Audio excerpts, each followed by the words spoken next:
Salut les Vatos Locos. J'espère que tout le monde va bien. On se retrouve pour une nouvelle petite vidéo comme je vous avais promis en milieu de semaine. Bah écoutez, on va parler, en fait cette vidéo sera une petite ratatouille, c'est-à-dire qu'on va parler de beaucoup de choses en même temps. Beaucoup de sujets, on va aborder beaucoup de sujets. Quelques trucs qui se passent avec le Paris Saint-Germain, avec quelques joueurs. Une petite polémique aussi avec Gay. On va en parler. Mais avant tout, je voudrais commencer cette vidéo tout simplement pour parler de Di Maria. Di Maria qui reste, il reste un match à jouer avec le Paris Saint-Germain, c'est-à-dire samedi prochain contre Metz. Di Maria va nous quitter. C'est déjà pratiquement confirmé. Apparemment, il partirait en Italie à la Juventus pour un contrat de 1 an plus 1 an en option. Voilà. Donc Di Maria, un joueur qui voulait rester encore à Paris, mais Paris a décidé qu'il était temps de s'en séparer. Et pour une fois, je suis d'accord avec le club. Parce que c'est un joueur qui quand même plus sur sa fin de carrière qu'autre chose. Dernièrement, il nous a pas apporté grand chose. Alors après, je respecte énormément ce joueur parce que il est resté quand même longtemps à Paris et c'est un joueur quand même qui nous a fait gagner beaucoup de matchs malgré tout ça, malgré qu'il nous a pas fait gagner la Ligue des Champions. Mais on a gagné beaucoup de matchs grâce à lui, des matchs des fois qui étaient un petit peu on va dire bloqués, qu'on avait du mal à percer la défense de l'équipe adverse. Il a réussi à nous marquer des coups francs de loin, enfin des beaux coups francs, voire même des beaux buts. Donc il nous a quand même aidé à sa manière et avec ses possibilités de nous faire gagner les matchs. Voilà.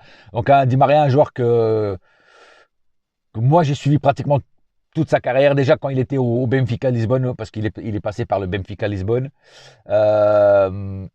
Et c'est déjà là, je le voyais que c'était comment dire, un joueur monstrueux, un crack. Voilà. Après, bien sûr, il est parti au Real, et du Real, il est parti à Manchester. Et Manchester, il est venu à Paris. Voilà, il a une très belle carrière, ce joueur, très belle carrière. Qui n'est pas encore fini, hein, parce qu'apparemment, bon, comme je vous dis, il va à la Juve. Mais voilà, c'est un joueur que quand même si je veux qu'il parte, un joueur quand même que je vais regretter parce que voilà, c'était une belle aventure avec lui. Et c'est, comme je dis, c'est un joueur avec beaucoup de qualité, un joueur toujours très discret, qui ne fait pas de vagues dans son bain. Voilà, c'est un joueur qui a jamais, il n'y a jamais eu un problème avec lui, il n'y a jamais eu de scandale avec lui, il n'y a jamais eu, il y a jamais eu de story où tu le vois bourré, où tu le vois jouer au poker jusqu'à 4 heures du matin comme certains. Un joueur exemplaire avec une hygiène de vie, je pense pratiquement exemplaire aussi. Moi, je l'ai jamais vu. Que ce soit alcoolisé ou aller faire la fête ou je sais pas quoi, voilà, bon, il va faire la fête quand il est en vacances, ce qui est normal, mais en dehors de ça, sur le terrain, pareil, exemplaire, pas un mec qui cherche la merde sur le terrain, des cartons rouges, s'il en a eu, bon, moi je ne sais pas compter, mais s'il en a eu, il a pas dû en avoir beaucoup, et pour moi, un joueur vraiment exemplaire dans tout le sens du mot, que ce soit sur le terrain ou en dehors du terrain. Un joueur très discret qui est souvent avec sa petite famille, avec ses 2 filles et sa femme. Et donc un joueur qui ne fait pas de vagues. Et ça c'est très important d'avoir des joueurs comme ça. Pas comme des Mauro Icardi qui nous ont fait une telenovelas, pas comme Neymar qui nous fait pareil des feuilletons d'une série. Un jour c'est avec une prostituée dans un hôtel, un jour c'est avec c'est en jouant au poker jusqu'à 4 heures du matin, un autre jour tu le vois en faire la fête je sais plus où avec un bid énorme. Ben voilà, c'est pas du tout le même style de joueur que ces 2 joueurs là que je viens de citer. Donc un joueur très sérieux dans les entraînements, très sérieux dans les matchs. Alors il y a des fois, il est passé à côté de ses matchs. Mais bon, à qui ça n'a pas arrivé? Même au plus grand, Messi, ça arrive. Cristiano Ronaldo, ça arrive aussi. Il y a des matchs où ils sont moins percutants, plus fantomatiques, on va dire. Mais ça reste quand même un très très bon joueur. Et je suis content qu'il ait marqué son histoire et notre histoire, l'histoire du Paris Saint-Germain, que ce genre de joueur soit venu à Paris.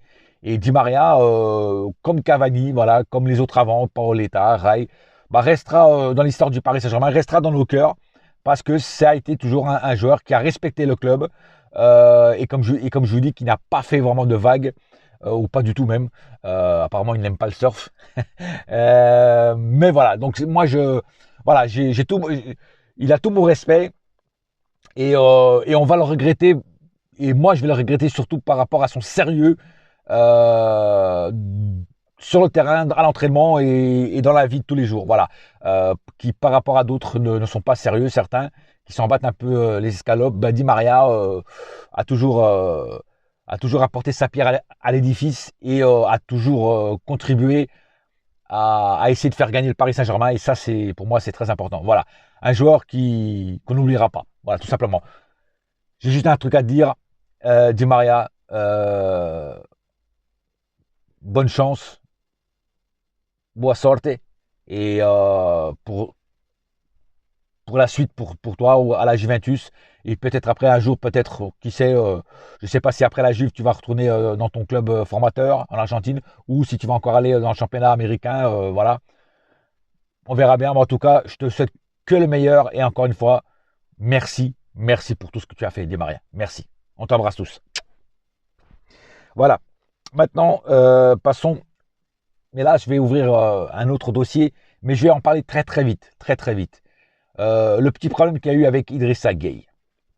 Alors, on en a parlé encore, j'en ai parlé encore hier dans un live avec Fred, Polo et Igor, un live de médias parisiens, euh, où on disait que c'était, enfin, Polo disait que c'était pas vrai, tout ça. Entre-temps, moi, j'ai vu le soir même, dans l'équipe 21, justement, ils en parlaient. Et apparemment, c'est vrai. Apparemment. Euh, que soi-disant, Idrissa Gueye, au dernier match, n'a pas voulu jouer, et c'est pour ça qu'il était dans les tribunes, n'a pas voulu jouer parce qu'il n'a pas voulu mettre le maillot aux couleurs du mouvement LGBT, c'est-à-dire le mouvement gay. Lesbienne, gay, machin, tout ça, quoi. Euh, alors, si c'est vrai, si c'est vrai, il n'a pas voulu par rapport à sa religion. Voilà. Si c'est vrai, c'est grave. C'est grave parce que, pourquoi c'est grave? Parce que quand il y a des cris de singe, et lui comme black, il devrait plus comprendre ça que les autres, quand il y a des cris de singe dans les stades, quand il y a des signes nazis dans les stades, quand il y a des bananes qui sont envoyées sur des joueurs africains parce qu'ils sont considérés comme des singes et tout ça, ce qui est très grave. Et il y a des mouvements pour combattre le racisme. Dans le football, stop le racisme. Et beaucoup de joueurs, tu les vois avant les matchs avec des grandes banderoles ah bah le racisme, stop le racisme, enfin voilà quoi. Euh, c'est très important de faire ça. Donc, lui-même devrait comprendre plus qu'un autre que aussi c'est très important le mouvement contre l'homophobie. Voilà. On est dans un monde où dès que tu es différent, tu es tout de suite catalogué. Si tu es gros, t'es un gros lard. Si t'es gay, c'est parce que t'es gay. C'est parce que si t'es noir, c'est parce que t'es noir. Et moi, je pense que les joueurs de football doivent montrer plutôt le bon exemple et non pas faire ce style comment dire, de réaction, même, même si sa religion n'est pas vraiment ouverte à ça, il aurait dû faire quand même un effort parce que, par exemple, Hakimi, je pense qu'il est musulman aussi, hein, vu qu'il est marocain. Il a quand même joué, il est rentré à 10 minutes de la fin et il a quand même joué avec ce maillot. Voilà. Donc, lui, il a montré le bon exemple. Donc, Idrissa Gueye, je trouve que si c'est vrai, et attention, j'ai bien dit si c'est vrai, parce qu'il n'y a encore rien de prouvé. Moi, ce que j'ai entendu dire sur l'équipe 21, c'est qu'il disait que le PSG allait avoir une discussion avec lui, une réunion, une discussion avec lui à propos de ça. Et c'est quand même très rare que le PSG appelle un joueur quand il y a un problème avec ce joueur. Moi, je ne me rappelle pas que Neymar avait été appelé ou que. Et là, je pense que l'image, comme le mondial va être bientôt, dans quelques mois, au Qatar, et je pense que les Qataris n'ont pas voulu se mettre les gens à dos avec ce style de polémique par rapport à justement voilà, la religion musulmane qui après ils vont dire ouais la religion musulmane n'est pas tolérante et tout ça. Pourtant il y en a plein qui disent que la religion musulmane est tolérante et moi je le crois que la religion musulmane est tolérante. Moi dans ma religion à moi je suis catholique non pratiquant, mais dans la religion catholique le mariage gay est aussi pas considéré et comment dire, pas toléré, même interdit. Dans aucune église catholique, tu verras des mariages gays, que ce soit entre deux hommes ou deux femmes. Donc ma religion est aussi, a aussi des problèmes dans ce truc-là. Après, moi, je dis toujours, l'homophobie, c'est grave. Que ce soit l'homophobie, le racisme, tout ça, c'est des trucs qui ne devraient même plus exister. Malheureusement, ça existe de plus en plus. Moi, quand j'étais gamin, il y avait déjà du racisme, tu vois. Et moi, dans ma tête, je me suis dit, oh, dans 20 ans, ça n'existera plus, le racisme. Ça aura disparu. Eh bien, je me trompais. Ça a plus augmenté que ça a disparu, malheureusement. Mais bon, voilà, pour en revenir à l'affaire Gay, et je vais finir sur ça, c'est que si c'est vrai, c'est vraiment pas une belle image que Idrissa Gay montre de lui-même. Voilà. Après, ce n'est un choix que de lui. Ce n'est pas, ça ne représente pas tous les musulmans, ça ne représente pas la religion musulmane dans l'ensemble. C'est son choix à lui. Et donc, ça montre une mauvaise image de lui. Parce que, comme j'ai dit, quand il y a des trucs sur le racisme, sur les Noirs ou des trucs comme ça, voilà, il est bien content de trouver un mouvement qui le défende. Donc, je pense que là, il aurait dû faire un peu pareil. Il aurait dû, c'est juste un maillot. Je veux dire, c'est pas parce qu'il y a. En plus, c'était que les numéros qui avaient les numéros qui avaient les couleurs du mouvement gay, donc c'était pas trop grave quand même. Ah, et puis tout le monde le sait que lui, il n'est pas gay. Voilà, enfin bref. Euh, enfin bref, si c'est vrai, si ça vient à savoir que c'est vraiment vrai, et apparemment, ce qu'on entend, c'est que c'est vrai, c'est grave. C'est grave pour lui, surtout pour son image et pour sa mentalité. Ça prouve qu'il a une mentalité un petit peu pas bonne. Voilà, j'avais un autre mot, mais je vais pas le dire. Pas bonne. Voilà, une mentalité pas bonne. Voilà. Donc, Idrissa Gueye, remets-toi en question et il fait des efforts parce qu'il y en a d'autres qui font des efforts pour toi, donc fais des efforts aussi pour ça aussi. Voilà. Il y a de la place pour tout le monde peut vivre ensemble, il n'y a pas de problème. L'important, c'est que tout le monde se respecte. C'est le plus important. Maintenant, on va parler un petit peu mercato. Vite fait.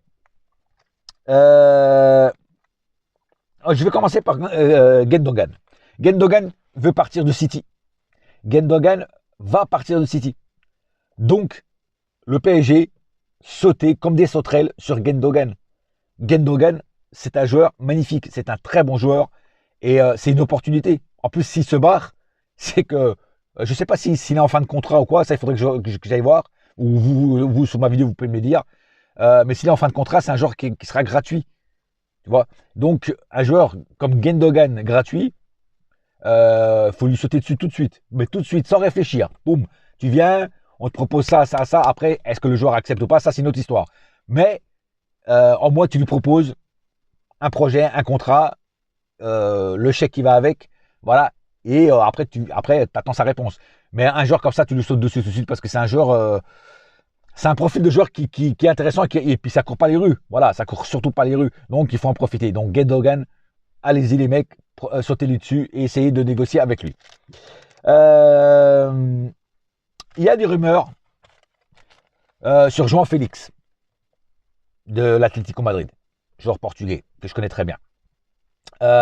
Pour remplacer, si jamais Mbappé partirait, pour remplacer Mbappé, voire même Mauro Icardi, parce que bon, Jean-Félix peut jouer sur le côté comme peut jouer aussi au centre. Hein. Très bonne recrue, très bon joueur, un profil atypique. Fred hier justement sur live, il a dit qu'il le fait penser un petit peu à Pastore. Il a pas tort. Il a un petit peu, c'est un petit peu le même style. Voilà, à peu près. Hein, j'ai pas dit que c'était pareil. J'ai à peu près le même style. Et puis c'est un mec qui joue au football, qui a la grinta, et puis qui marque des buts. Voilà. Donc un jeune joueur en plus. Donc un très bon profil. Moi je prends tout de suite au PSG Jean-Félix. Hein, si jamais on a la possibilité de le faire. Ça parle aussi de Darwin Nunez. J'en avais déjà parlé sur une de mes vidéos. Darwin Nunez. Alors lui pareil, je le prends, mais tous les jours. Alors oui, il est un peu cher, comme certains le disent, ouais, il est cher et tout. Pas de problème, mais moi, même à ce prix-là, je le prends. Et ce que disent les médias portugais, disent que apparemment le PSG, pour eux, c'est pas un problème et que c'est pratiquement déjà fait avec Darwin Nunez. Bah, attention, les médias, on les connaît, que ce soit français, espagnol, portugais, allemand. anglais. Eux, ce qu'ils veulent, c'est vendre du papier. Alors, voilà, c'est une info à prendre avec des pincettes. Voilà. Mais en tout cas, Darwin Nunez, je le prends tout de suite. Et Anthony aussi, Anthony, j'en ai déjà parlé aussi, Anthony de l'Ajax, lui, je le prends tout de suite. Voilà, il faut, pour remplacer Di Maria, il faut de la jeunesse, il faut de la fulgurance, il faut voilà, de la percussion, des joueurs qu'on a niaque, qui ont vraiment envie de jouer au football.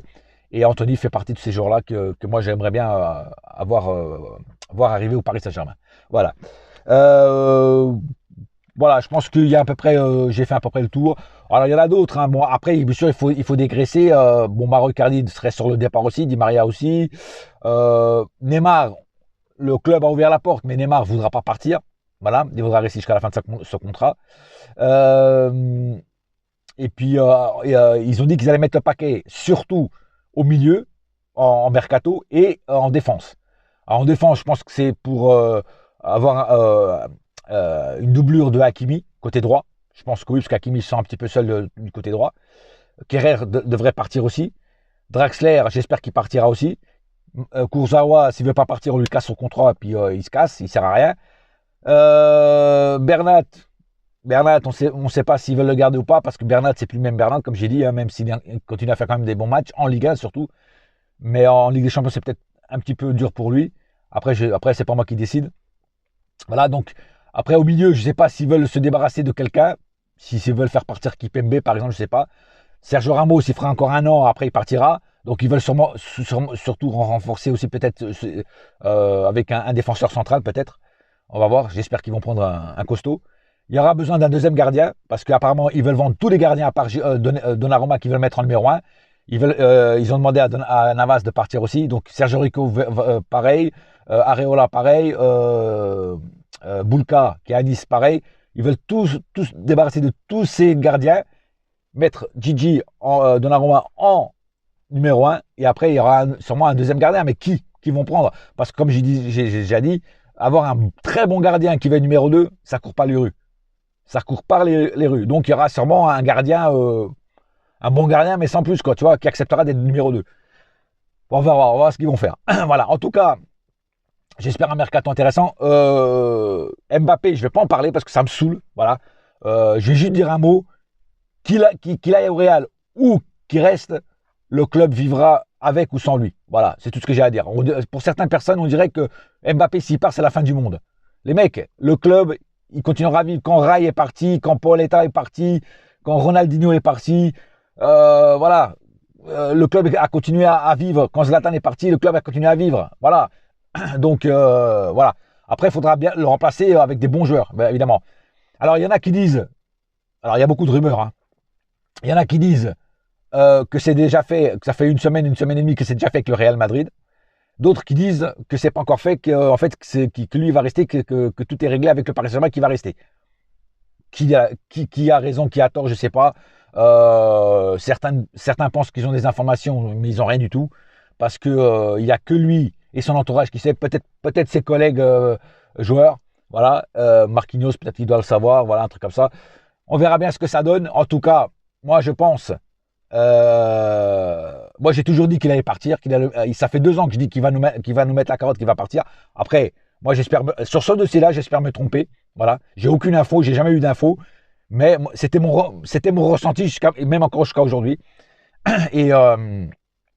Mais voilà, donc après, moi, sur ce dossier-là, j'espère me tromper. Je vous dis franchement, j'espère vraiment me tromper. J'espère qu'il restera. Après, s'il ne reste pas, il faudra le remplacer par d'autres joueurs avec les mêmes qualités que lui, voire peut-être meilleurs. Voilà. Il y a encore hier dans le live, il y a un qui a dit que si on y croyait à une arrivée de Cristiano Ronaldo à Paris, franchement, moi, j'y crois pas du tout. Voilà, donc il y a aussi des rumeurs Lewandowski, si jamais Mbappé part, Lewandowski. Voilà, moi je vais bien. Salah aussi, Salah. Alors, Lewandowski, Salah, moi j'ai rien contre eux, c'est des très très bons joueurs. Le problème, c'est qu'ils sont vieillissants. Surtout Lewandowski. Lewandowski, il a 33 ans, frère. Donc, tu vas prendre un joueur de 33 ans, ok, il plante beaucoup de buts, mais il a 33 ans. Tu vas le garder quoi? 1 an, 2 ans maximum. Voilà. Donc, tu vois, c'est pas l'avenir. Tu vois ce que je veux dire? Salah, il a 29 ans. Tu vois, il peut encore faire 3-4 bonnes années. Voilà, lui, à la rigueur, tu peux lui mettre un contrat de 3 ans, 4 ans, tu vois. 3 ans avec un an en option, tu vois. Voilà, mais c'est quand même des joueurs qui sont plus vers la fin que le début. Il faut prendre des jeunes joueurs. Darwin Nunez, il a 19 ou 20 ans, un truc comme ça, ou 21 ans, je sais plus. Voilà, il est jeune. Voilà, João Félix, il a 24 ou 25, 24 ans, je sais pas, enfin un truc comme ça. Mais bon, je suis pas en train de, je suis pas tous les jours en train de contrôler leur âge, tu vois. Mais voilà, c'est des jeunes, tu vois. Anthony, il est jeune aussi de l'Ajax, tu vois. Faut prendre des joueurs comme ça, jeunes, tu vois, qui ont la patate, qui ont la grinta. Après, voilà, après, moi, comme je dis, j'ai rien contre Salah et Mohamed Salah et Lewandowski, mais voilà, c'est quand même des joueurs quand même, surtout Lewandowski qui est plutôt sa carrière est plutôt derrière lui que devant lui. Voilà. Après, comme je dis, c'est pas moi qui décide, c'est juste ce que je pense. Après, il y a encore des rumeurs Pogba et Dembélé du Barça. Franchement, Dembélé, j'espère qu'il viendra jamais. Hein. Moi, des bras cassés, on en a déjà assez à la maison. Et Pogba, vous savez déjà ce que je pense sur Pogba. Moi, c'est pas du tout le profil de joueur qu'il nous faut. Encore un nom. Et moi, les noms, voilà, c'est pas les noms qu'il faut aller chercher. C'est des joueurs sans nom, mais qui ont faim. Voilà, qui ont faim. Voilà. Sur ce, c'est tout pour l'instant. En attendant, un seul cœur, un seul club, c'est Paris ma gueule. Yes, my friend. Et la saga continue. Allez. Bouya!